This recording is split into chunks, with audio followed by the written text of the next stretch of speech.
morning, brethren.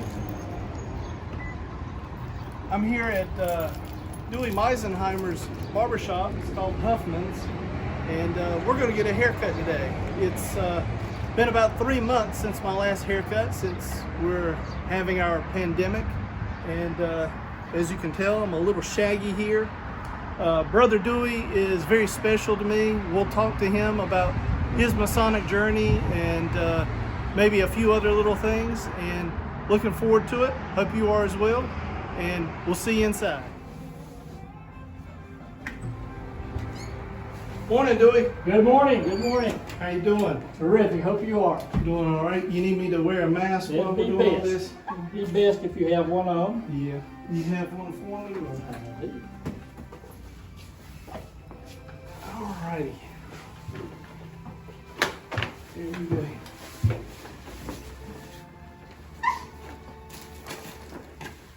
So Dewey, I was looking at your record before I came over this morning, and you've got an anniversary coming up. Yeah. If Maury is right, June 10th is the day you were raised, 1965. 65. I was 1965. initiated April 1st, May the 3rd, and raised June 10th. Yep. So almost 55 years. Yep. Based on where we are today. So what interested you in joining the Freemasons? At the time I was working at Reynolds Tobacco Company, working with a guy who was a Mason. I didn't know anything at all about Masonry. Never heard of Masons. Nobody in my family were Masons. Let me start. You take your left hand and hold that right there. And I'm going to unloosen this, and we'll look at this side here. And as I would meet him in different times of the day, he had a way of bringing Masonry into the conversation somehow or other. And one day he said, "Hoss, what do you think about that ring there?" I said, "Well, it looks like a clash ring to me." He said, "No, I'm talking about this emblem here." And I said, "Well," "I've never seen it before. What is it?" And he said, "That's a Masonic emblem." Excited my curiosity, and I started asking everybody I saw about Masonry, and found out how to join, and it's been a great ride ever since. He was past master of Round Peak Lodge. Oh yeah, up Above Mount Airy. Yeah. Great guy. He lives in Winston-Salem, and he's doing good. After I was initiated, I was living in Yadkinville at the time and joined Yadkin Lodge number 167. And I didn't know, I lived out in the county, and I didn't know that many people in town, but I found out that that's how you have to join closest to where you live. And oh yeah. so after I was raised, I moved my membership to Farmington because I worked with a bunch of guys from Farmington Lodge. And from where I lived, it was about the same distance to Lodge. So I became an officer. My first office was a chaplain. And by the end of that year, I could hold most any office. I had memorized the parts of most all the offices except the master's. I learned the second degree lecture that year and went on through the chairs to the south And while I was in the South, I finished Barber school and came to Greensboro. And moved my membership to P.P. Turner Lodge. And a couple of years later, I was elected to office in P.P. Turner and was a master in 1976. All right. Now, are you a certified lecturer? I had a B certificate at one time. I'm getting too old to, I feel like, to keep memorizing and keep it up.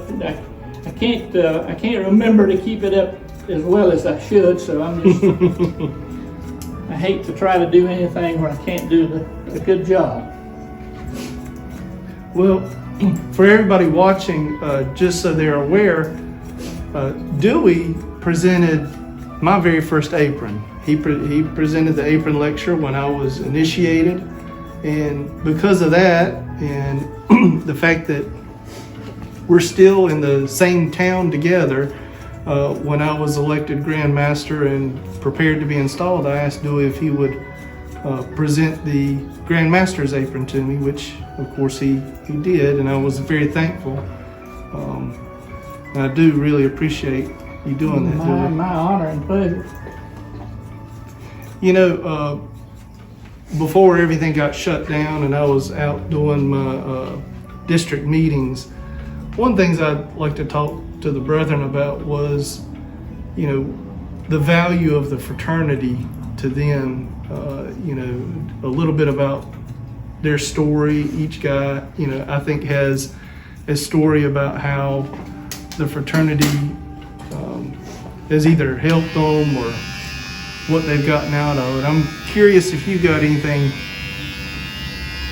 any particular stories or anything related to the fraternity that you have found of extra value to you?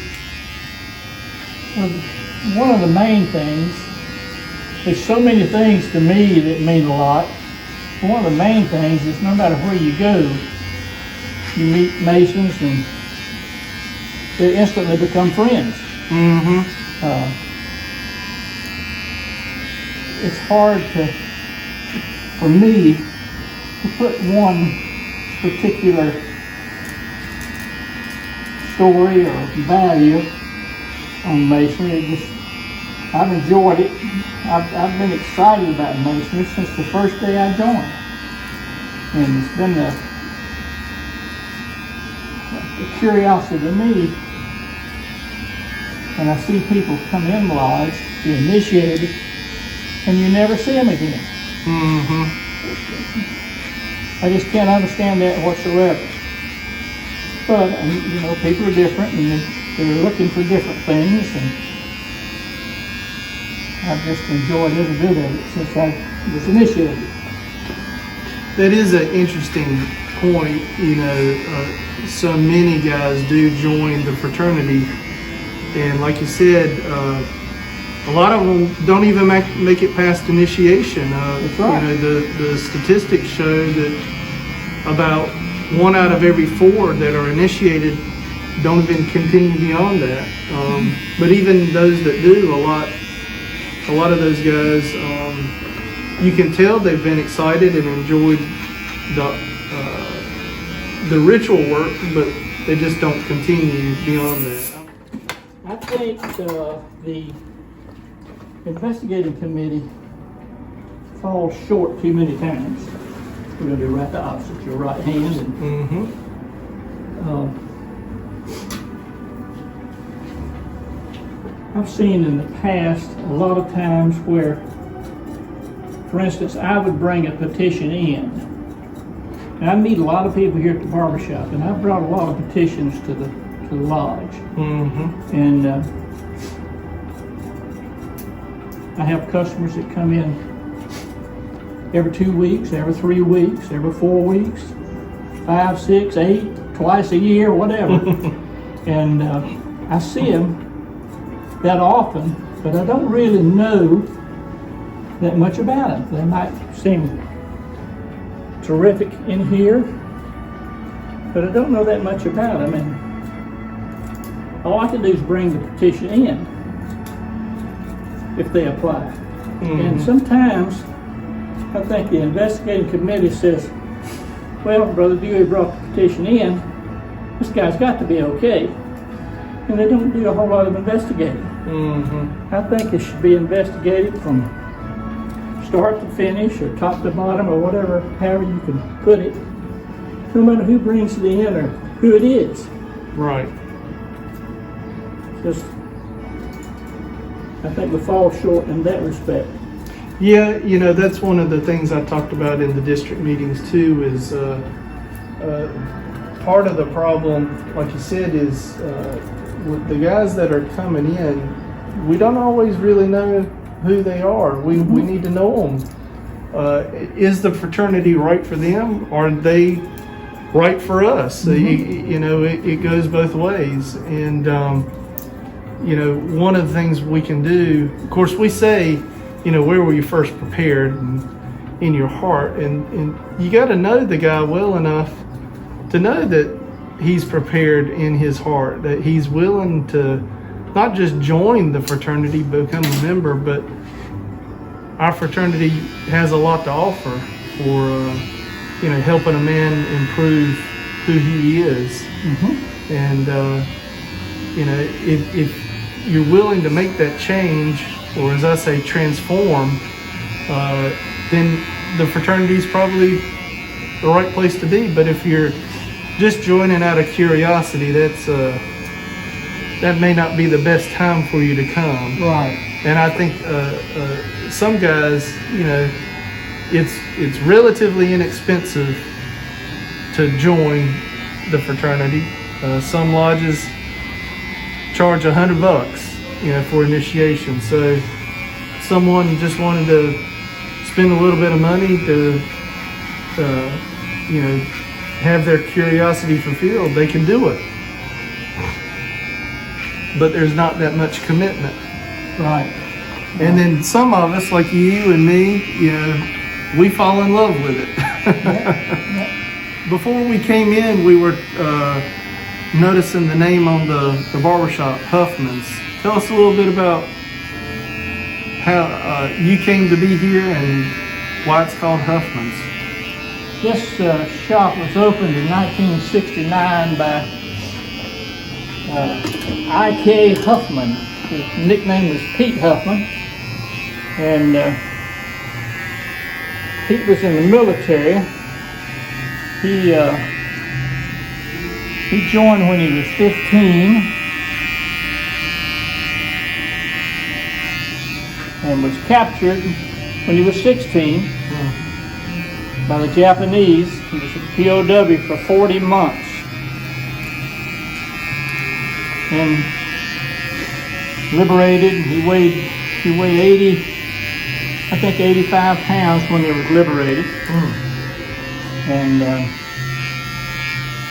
he went on to retire from the military, and then he went to barber school and joined Hiram 40 in Raleigh while he was in barber school, I think. And when he came to Greensboro, he moved his membership to Revolution Lodge. And after he retired, I came to work for him in 1970. And then in 86, I bought the shop from him. He was a great guy.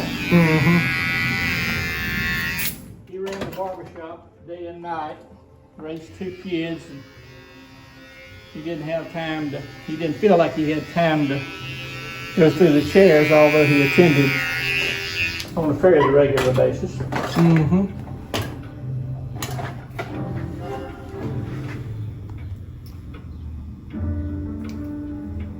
We've had a couple of Masons that worked for us all along through the years. Yeah, how many do you have working here? We have 6 barbers now. We had 7, and the 7th barber passed away from pancreatic cancer. And we have three of the barbers in here are Masons. Oh. Two of us passed Masters of P.P. Turner. And we have a good time in here. It's a lot of fun. We've gotten a lot of members in our lodge through the years, from people dropping in, Masons dropping in from out of town, that live here. Mm-hmm. We find out they're Masons and they move their membership or become joint members, dual members.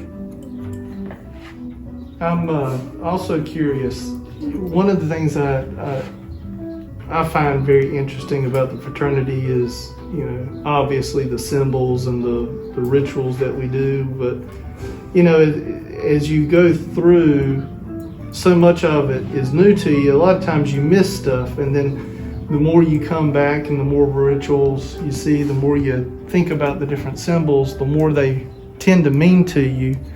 And the more you're able to apply them.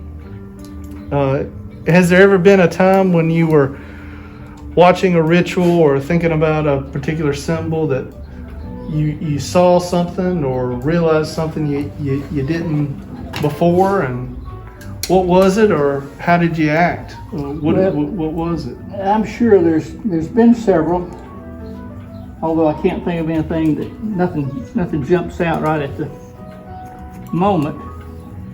I've always enjoyed hearing different people give the lectures. Mm-hmm. I've only learned the second degree lecture and have given it several times.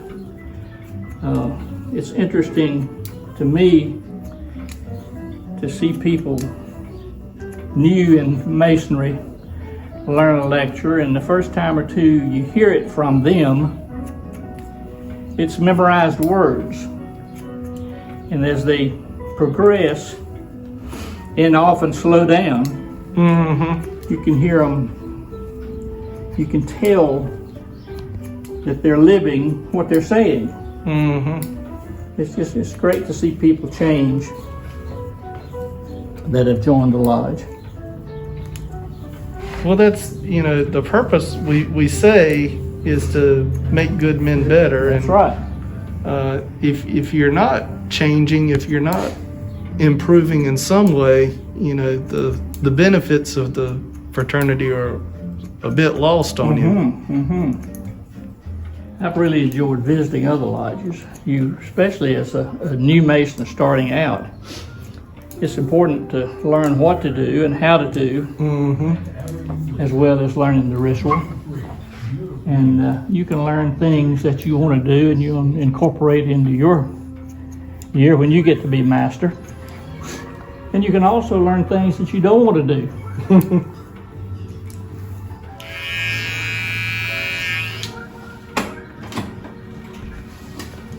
Starting to look like a regular person again.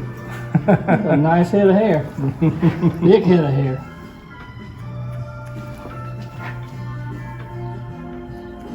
Is there any particular symbol or anything that you've always enjoyed, or you said you learned the second degree lecture? Is there anything about that lecture you really like? Good morning. Good morning. Meet Randy Hicks. Hey, Randy. is a barber with us. Hey, how you Shaun doing? Bradshaw and his daughter. Nice to meet you folks. You doing well? Doing well. Great.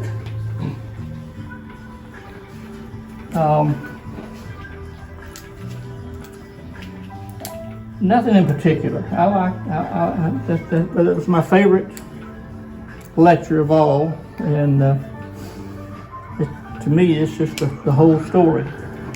Mm-hmm. And nothing in particular stands above the rest. Well, sir, how about that, man? Looks good. Looks good. Yeah, I look like I'm ready to go again. Ready to go when we can go.